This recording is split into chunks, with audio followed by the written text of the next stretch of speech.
La primera cuestión es la siguiente. Teniendo en cuenta todas las ideas que hemos compartido antes con el público,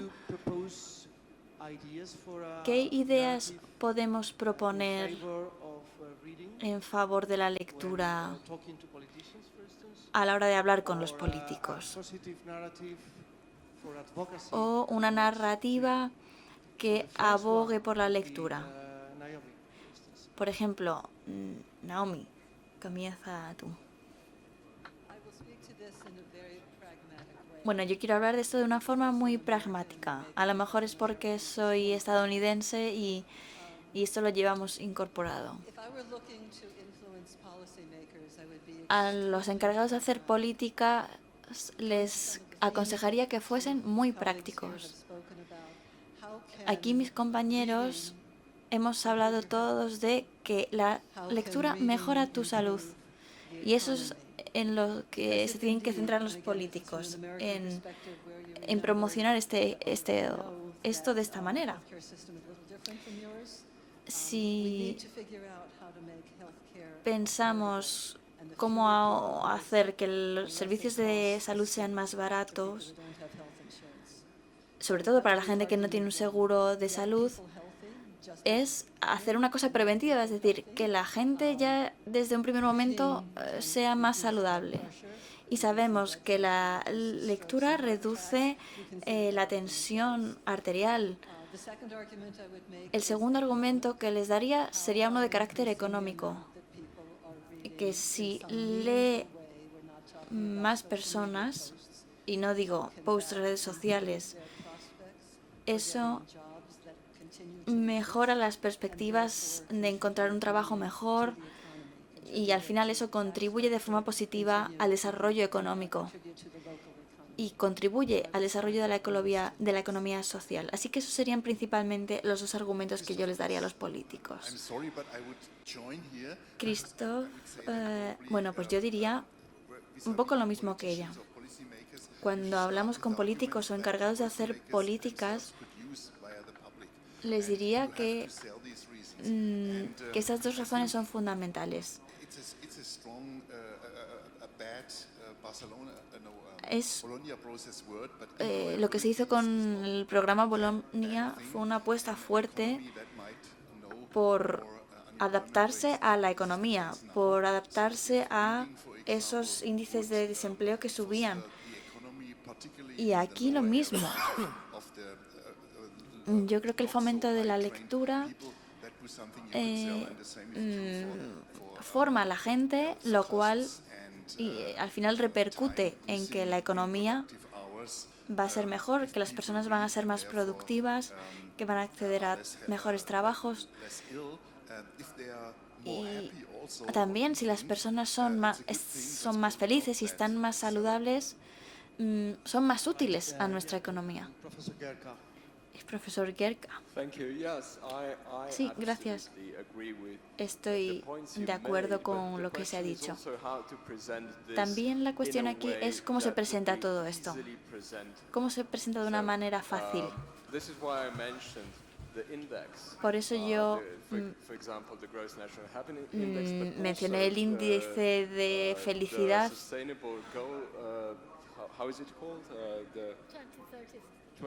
O, por ejemplo, presentando la Agenda 2030 de Objetivos de Desarrollo Sostenible y que las consecuencias de la promoción de la lectura son tan positivas y abarcan y afectan a tantos ámbitos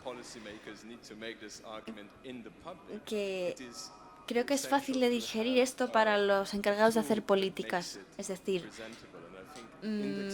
creo que a la hora de hablar con los políticos tenemos que presentarles herramientas como estas dos que he mencionado a las que puedan agarrarse.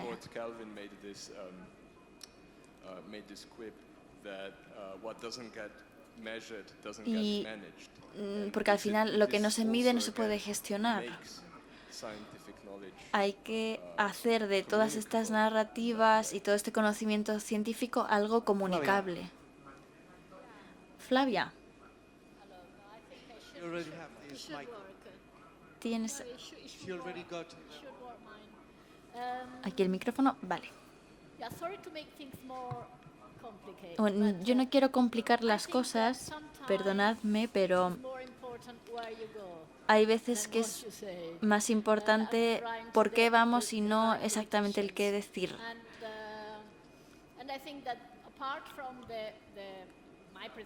Además de lo que he dicho en mi presentación y de la información que tenemos de la Unión Europea y de la ONU, es importante hacer lobby y entrar en la conversación y estar en el lugar correcto.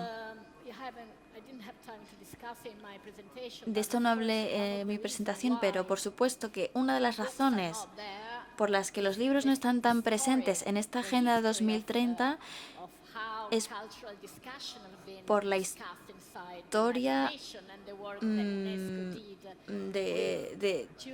hay un pasado histórico de cómo se ha hablado de libros y sí que, por ejemplo, a través de la UNESCO, los museos y el patrimonio histórico sí que ha estado más presente. Es decir, que nosotros, como sector del libro, no hemos hecho todo el lobby que a lo mejor han hecho otros sectores. Es decir, hay que activar o desencadenar el hecho de que nosotros estemos ahí presentes. A nivel europeo, utilizar las infraestructuras que tenemos a nivel europeo son interesantes, por ejemplo, las relaciones que tenemos con la Comisión Europea. Y es decir, repensar cómo nosotros desde el sector del libro hacemos lobby.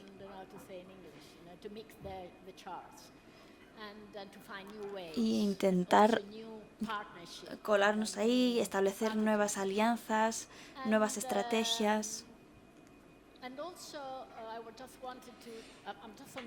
Y también quería añadir y abrir un debate sobre esto, que es que yo siento que es muy importante trabajar en la parte de los libros y en lo que tiene que ver con los libros, en el contexto alrededor de los libros.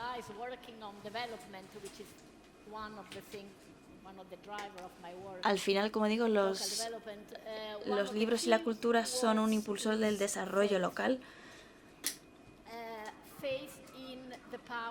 pero también trabajar en favor del conocimiento y creer en el poder de las habilidades y del conocimiento y tener fe en todo eso. Por ejemplo, en Italia hay diferencias entre el norte y el sur, y es porque también hay una falta de fe en el sur de Italia y porque no se le da la suficiente importancia a la educación. Y ahí es donde entran los libros. Y se han hecho investigaciones sobre ello. Así que yo creo que cuando pensamos en libros no solo hay que pensar en ellos, sino el contexto que hace que todo eso sea posible. Emanuele. Muchas gracias. Soy el último porque no tengo ni idea.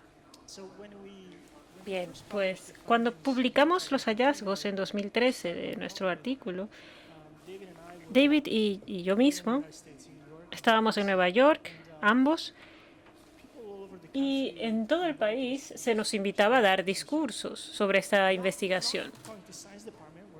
No en el departamento de ciencias en el que trabajábamos, sino en los de humanidades. Conocen la situación de los Estados Unidos y creo que ocurre igual en todas partes. Nos presentaban, y esto fue muy divertido, como los salvadores de la humanidad, porque mostrábamos, desafortunadamente, que la lectura de las novelas era algo positivo. Y bueno, nosotros le seguimos el ritmo, le seguimos la historia y era algo divertido. Estos experimentos, según ellos, iban a salvar a la humanidad. Porque al final se trata de la falta de financiación del sector público y el sector privado. No estoy convencido del todo. Por supuesto que es importante, como todos ustedes han mencionado, transmitir los distintos beneficios de la lectura profunda o lenta, todos estos matices, por supuesto, son importantes, pero no estoy tan seguro de que los políticos no sepan esto. De hecho, no creo que ningún político diga que la lectura es negativa para los niños y las niñas. No estoy tan seguro de que podamos hacer esto. No creo que el problema sea ese, sino que el problema es que sí, estamos todos convencidos, entonces ¿cómo vamos a tratar este problema? La Unión Europea nos puede dar a lo mejor 50 millones de euros en los próximos 3 años, pero si lo hicieron no sabríamos qué hacer. No creo que ninguno de nosotros aquí, y realmente no creo que nadie tenga idea de cómo hacer que los niños vuelvan a leer. Esto suena horrible a medida que lo voy diciendo, pero una posibilidad que puedo ver es que yo colaboro con un colega italiano, Federico Framini, quien durante años ha puesto en marcha programas de lectura en voz alta en las escuelas primarias, donde los maestros leen a los niños y a las niñas, y ha hecho un trabajo sobre el efecto tan importante que tiene sobre la inteligencia y sobre los test de inteligencia, la lectura en voz alta comparado con otras actividades activas, como por ejemplo la enseñanza de los idiomas. Y él era un maestro, lo fue durante 20 años y nos cuenta que los padres se quejan sobre el hecho de que los niños no leen, pero los padres tampoco leen, cero. Y tras 20 años de observar este fenómeno de la lectura en las escuelas y lo que sugieren los maestros, yo no sé si en España ocurre lo mismo, pero en Italia hay una lista de libros que se tienen que leer durante el verano. Y además de que son libros horribles, dice que el elemento más importante en reducir el interés en la lectura en los niños es que los libros que se les pide leer en primaria y secundaria son los responsables de esto. Por tanto, creo que sería una gran sugerencia revisarlos. Entonces, ¿cómo puede el ámbito político tener un efecto sobre esto? Pues yo no lo sé, pero creo que esto debería ser en lo que nos deberíamos centrar, según alguien que ha estudiado de cerca cuáles son los factores importantes. Y esto es algo práctico. No hay que convencer a nadie de la utilidad de nada, sino que tenemos que dejar de dar estos libros tan horribles que se daban en 1950 y que no han cambiado en todo este tiempo. De esta manera, tal vez los niños lean más, disfruten los libros, hablen sobre los libros. Esto es lo que nosotros planteamos en las intervenciones. También se ha hablado sobre la elaboración de políticas y sobre el contenido de las iniciativas que se podrían poner en práctica. Tal vez podríamos ahondar un poco más sobre ese punto, pero en primer lugar, Mauricio, tu opinión al respecto.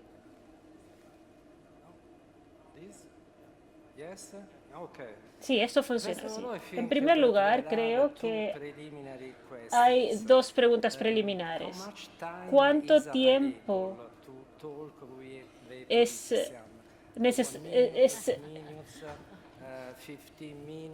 ¿Con cuántas personas tenemos que trabajar con los políticos?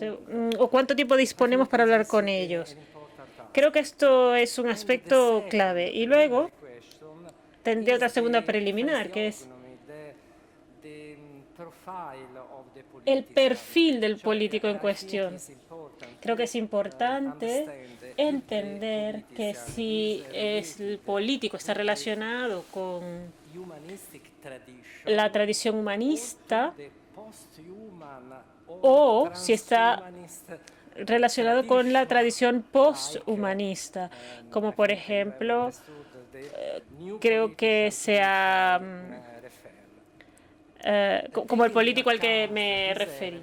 Teniendo en cuenta estos elementos, yo propondría un cóctel de argumentos para intentar solucionar esto. El primer argumento es de naturaleza ética. Intentaré mostrar que la lectura es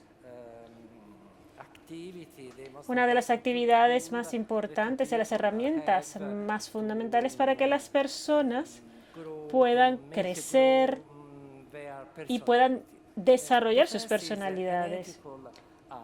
Por tanto, este es un argumento ético. El segundo es de naturaleza histórica y cultural, como, por ejemplo, lo que hemos visto en los gráficos sobre este aspecto. Yo mostraría que la lectura, junto con la escritura, son fundamentales para nuestras tradiciones culturales. Este es el argumento histórico-cultural.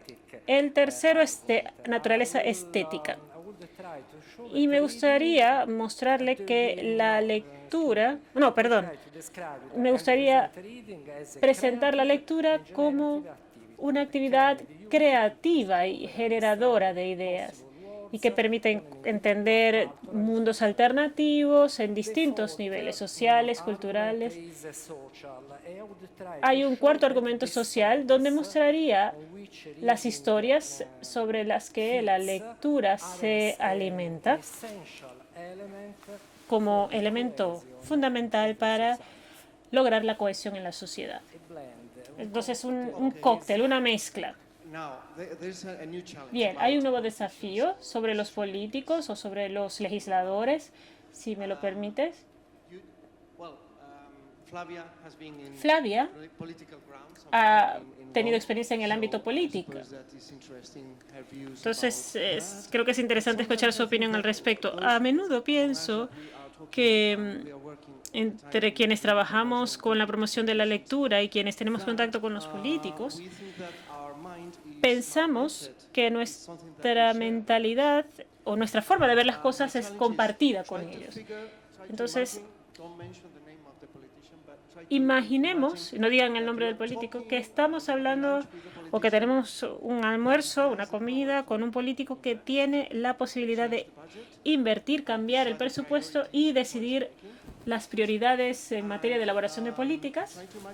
E imaginemos que podemos explicarle a ese político algo que puede ser convincente para él o para ella, porque es algo beneficioso no solamente para la sociedad, sino para ellos. Entonces,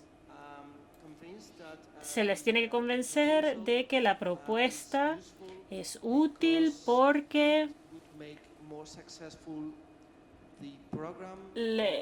garantizaría el éxito del programa, de la economía, de la situación del país en un horizonte de 5 años. Así que primer candidato. Bueno, puede que tuviéramos que dividir esto en distintas mentalidades políticas. Si empezamos con conservadores, por ejemplo, podríamos utilizar el argumento de Flavia y decir que la promoción de la lectura supone la promoción de todo lo que le rodea. Y esto podría suponer para un político conservador pensar que, bueno, tenemos que crear una cultura del esfuerzo y que no hay atajos para derribar las barreras mentales en ciertas familias donde, por ejemplo, no hay un apoyo al esfuerzo o a la lectura por cuestiones sociales o culturales. Y les podríamos decir que si convencemos a las personas y a los alumnos de que lean esto, no va a resolver el problema. Y esto, de hecho, se ha empeorado en las últimas semanas. Nuestras sociedades, que tienen muchas tareas, empezando con los ODS, pero no es solamente eso. Y únicamente si todos utilizáramos el cerebro e hiciéramos un esfuerzo y leyéramos,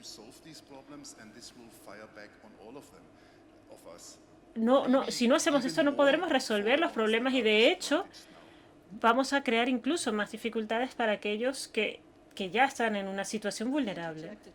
Me gustaría introducir un desafío para el que no tengo respuesta, pero que me gustaría identificar.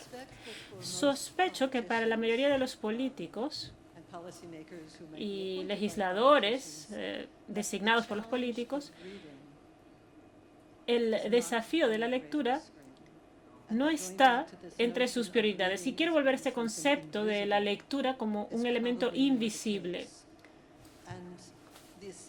La hipótesis, y no puedo hablar de todos los países, pero en algunos países lo que se cree es que si es problema de otra persona. Y esta es la razón por la que tenemos un presupuesto de educación. Y hay un presupuesto para las bibliotecas, para que yo no tenga que pensar en eso, sino que se encarguen otras personas. Entonces, de algunas maneras, el desafío más importante es articular argumentos. Sí, pero más bien hacer algo que llame su atención. E incluso si es algo que, digamos, no es tan preciso. Por ejemplo, la teoría de la mente en vez de la empatía y llega al New York Times y la gente lo lee, puede que esto sea algo que consideren hacer o puede haber un ejemplo que haya ocurrido en una escuela, como por ejemplo, ¿saben lo que ha ocurrido en Italia? Que la lectura en la clase ha permitido este y este beneficio y ha marcado una gran diferencia. Esto es utilizar un dato u otro, algo que es tangible, en vez de un principio mucho más grandilocuente, que es cierto, pero que es algo con lo que normalmente no se pueden identificar. Flavia, por favor. Tengo una idea.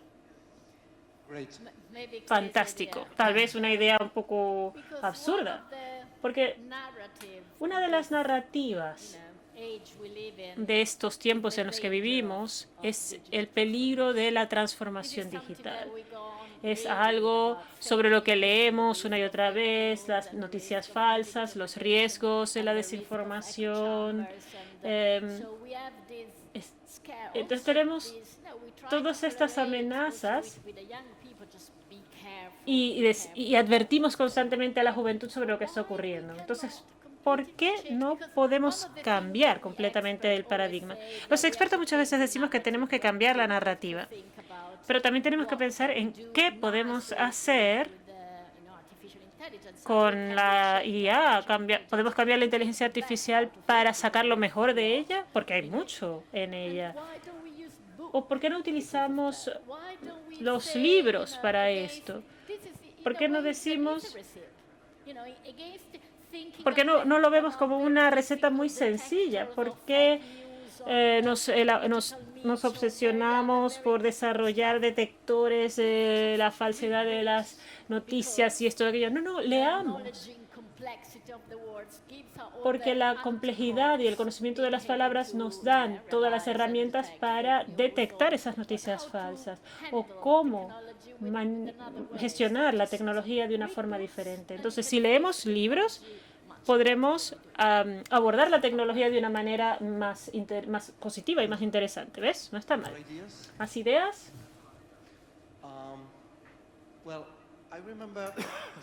Recuerdo hace unos 20 y tantos años, en Trento, el profesor Castano ya enseñaba allí en la universidad y yo estuve en una reunión con Piero Atanasio y recuerdo que allí descubrí una investigación que buscaba explicar la correlación entre el nivel de educación y decían, bueno, la proporción de lectores en cada una de las regiones de Italia y cómo esto fue algo que hizo el profesor Gaffel. Y en esta investigación se buscaba establecer una correlación, como decía, entre la evolución a lo largo de 80 o 100 años en Italia entre el nivel de lectura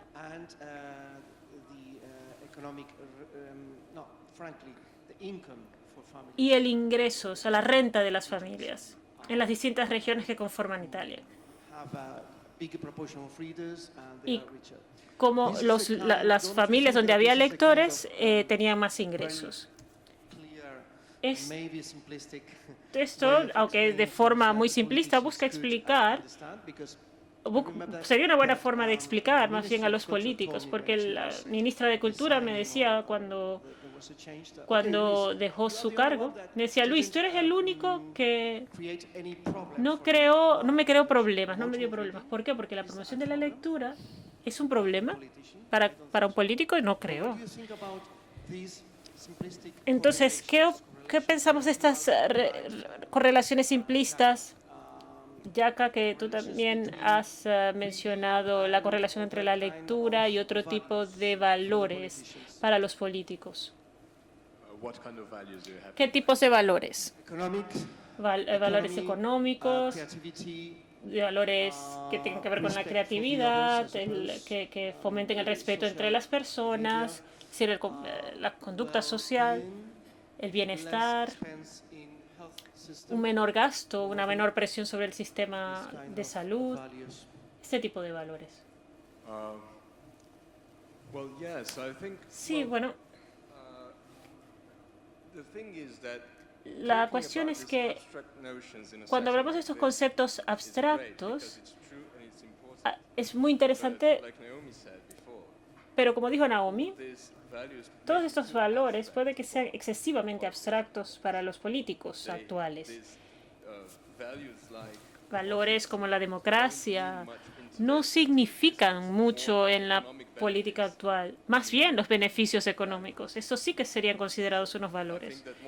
Creo que las preocupaciones más urgentes podrían ser más eficientes a la hora de comunicar la importancia de la lectura. Entonces, compartimos, por ejemplo, este informe del mundo en cifras, The Economist, nos muestra el crecimiento económico en Singapur, en Corea, en otros países, en Japón, y la proporción de lectores que existen. Una dimensión que me gustaría añadir a esto es que los países, o cada país, tiene preocupaciones distintas sobre el bienestar de su población. Y si analizamos países como España o buena parte de Europa, donde tenemos una estructura fiscal que apoya buena parte de valores intangibles, esto sería interesante comunicarlo a los políticos. Me preocupo por tu bienestar psicológico. Esto resuena en estos países en contraste con países donde no se comparte este compromiso social y donde no se le apoya desde forma económica o de forma pública, con organizaciones como la que tú representas, y donde no es un énfasis considerar la lectura como una prioridad. Entonces, la respuesta que buscas tiene que orientarse más bien a la temperatura social, el termómetro social, el escenario político y el compromiso al bien común. Y esto difiere de manera importante entre países, o más bien entre continente y continente.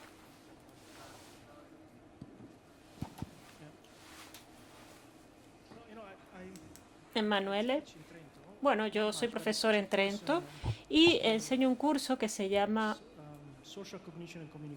Cognición Social y Comunicación. Cómo crear una campaña. No es algo que tiene que ver con publicidad, sino las campañas lideradas por los gobiernos para tratar sobre cuestiones relacionadas con la salud. Y uno de los aspectos en los que nos centramos, hay muchos factores, pero cuando queremos convencer a un funcionario público, una manera interesante de hacerlo es asustarlos, como la campaña sobre el tabaquismo. Esto es nocivo para tu salud.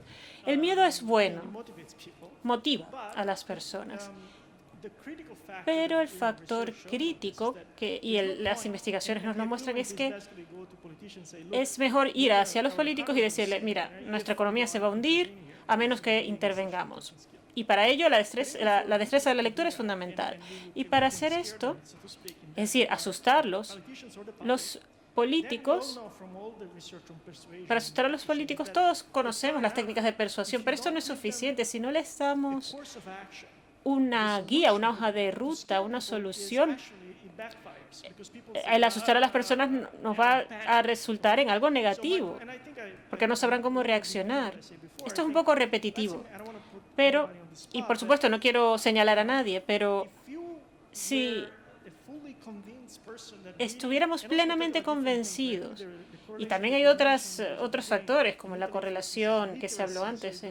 En Italia también está la cuestión de la alfabetización. Esto tiene que ver con los ingresos. Mientras más recursos se tengan, pues se pueden enviar a los niños a la escuela. Esto es algo que no siempre es el caso.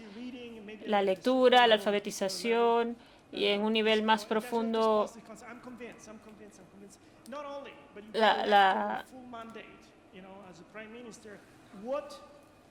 y la lectura en general. Y esto necesitaría una administración entera, es decir, los 4 años de gobierno para poderlo materializar. Y le diría, ahora vamos a las escuelas, vamos a dedicar 25% del tiempo escolar en lectura.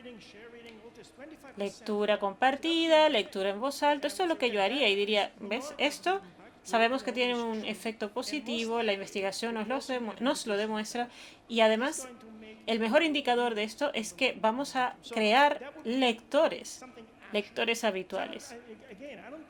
Yo no creo que tenemos que enmarcar. Estoy de acuerdo en que depende mucho de con quien hablemos, resaltaremos una cosa u otra. Pero esto no es un tema controvertido, sino que el punto radica en que tenemos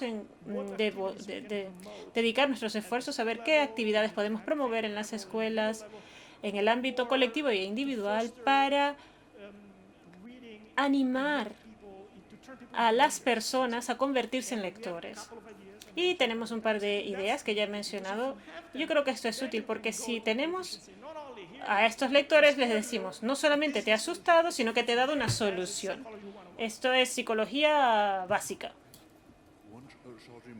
Un comentario breve al respecto. Estoy de acuerdo, pero esto exige cambios curriculares y cambios en la formación del profesorado. Y esto, por supuesto, tiene repercusiones políticas, incluso si no son demasiado grandes. Sí, yo trabajaba en el Ministerio de Cultura y ahí se nos decía que éramos inútiles porque todo depende del Ministerio de Educación. Aún pienso que hay mucho que se puede hacer en las aulas, es el principio, y que se puede transformar la situación de la lectura desde el ámbito educativo. Mauricio, cambiando de tema, si nos dirigiéramos a la opinión pública en vez de a los políticos, ¿qué les podríamos decir para intentar convencerlos sobre la importancia de la lectura? Como Jaka explicó muy bien, además, sobre esta campaña del tabaquismo y del running. Yo utilizo la metáfora del gimnasio. Yo suelo ir 3 o 4 veces a la semana y lo odio, es una tortura, pero podemos ver los beneficios que aporta. Es decir, el esfuerzo de una lectura de nivel superior, por ejemplo, lo sería, es algo que genera una recompensa, que es rentable y que nos da beneficios. En primer lugar, me gustaría decir que es importante y útil cuando hablamos con los políticos, y luego hablaré de la siguiente pregunta. Es importante ser muy pragmáticos. En los últimos años se han desarrollado las líneas de investigación aplicada, porque Si podemos traducir la información en metas específicas y añadir la palabra prototipo para definir un objetivo, creo que esto sería más fácil de entender. Y no hablar a lo mejor del transhumanismo y estas cuestiones. Y para la segunda pregunta, opino lo mismo. Es lo que dije anteriormente. Creo que que es necesario tener una narrativa combinada con otros aspectos, porque creo que ya hemos visto en estas conferencias y también hoy que la lectura es una actividad que, digamos, es como un trabajo, es algo constante, es como un ritmo. Creo que sería interesante describir el poder de la lectura por las razones que ya hemos descrito.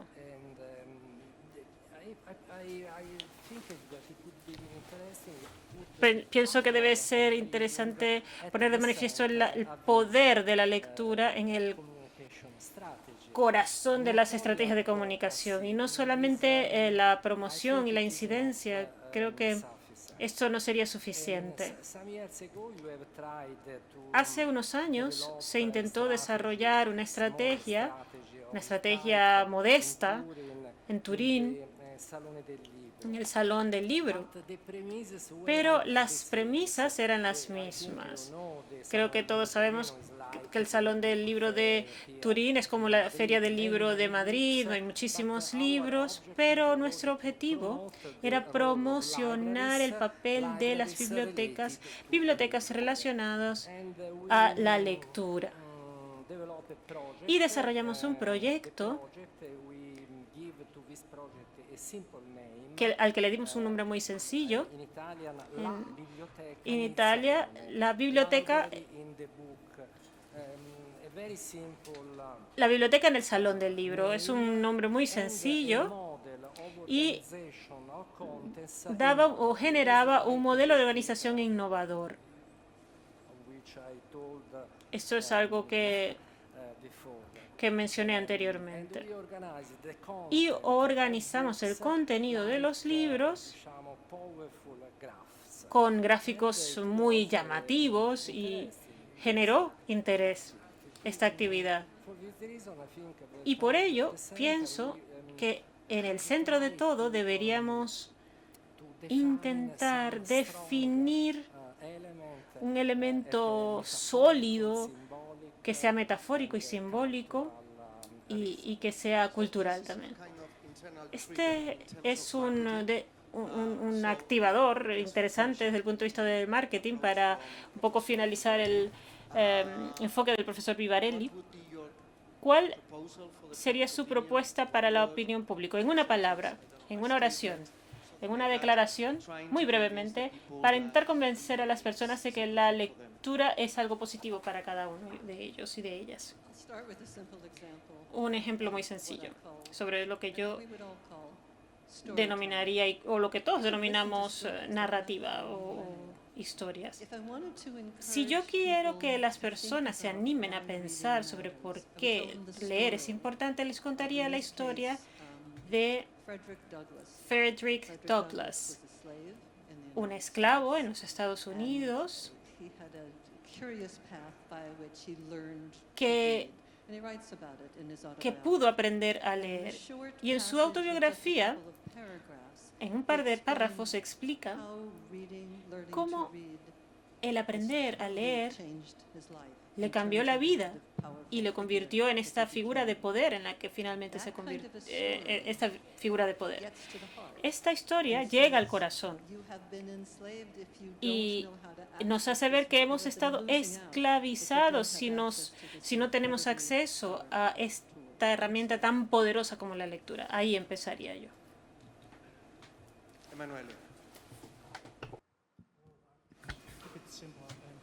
Bueno, también quiero dar una razón sencilla.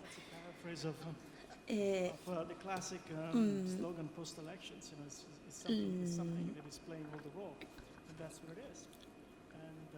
yo diría, según mi experiencia, es que queremos que las cosas, a veces, aunque no sean del todo sencillas, yo creo que la gente tiene la capacidad de ponerse al día, de descifrar las cosas. Vale, Cristo, por ejemplo, si voy a coger un tren y el tren se retrasa y me conecto a las redes sociales, hay veces que la gente se siente mal por hacer eso y hay estudios que lo han visto, que sobre todo en el caso de las chicas de 14 y 18 años que han pasado mucho tiempo viendo Instagram y luego se sienten mal, luego se ha visto que han leído un libro y se han leído y se han sentido bien. Bueno, pues un poco tirar por ese camino. Bueno, yo podría decir dos cosas diferentes. Una tiene que ver más con mi experiencia previa. Tienes que trabajar en los aspectos socioeconómicos. Eso hay que hacerlo y eso es lo que me dice mi parte racional. Pero luego podemos utilizar las palabras, hacerlo sexy, o sea, que leer libros sea sexy.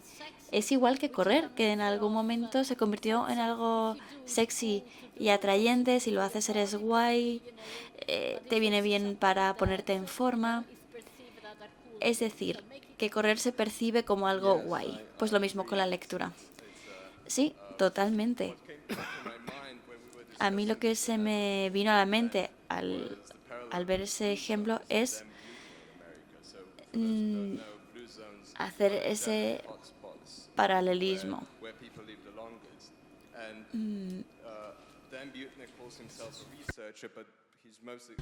Con los puntos azules,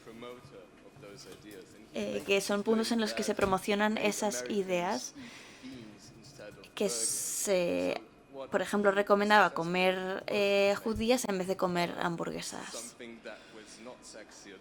Es decir, algo que no era para nada atrayente o sexy se convirtió en algo que sí que lo era. Y caló en la sociedad. Y yo creo que se podía hacer algo del estilo con la lectura. Muchas gracias. Terminamos ahora. Deberíamos hacer otro evento más enfocado al marketing. We've been learning a lot today in this dynamic that I hope it's been entertaining for all of you. And we will continue organizing events like this. Thank you for being here with us today. Thank you for the conversations that we had during lunch. It's been a pleasure and very nice. Thank you very much.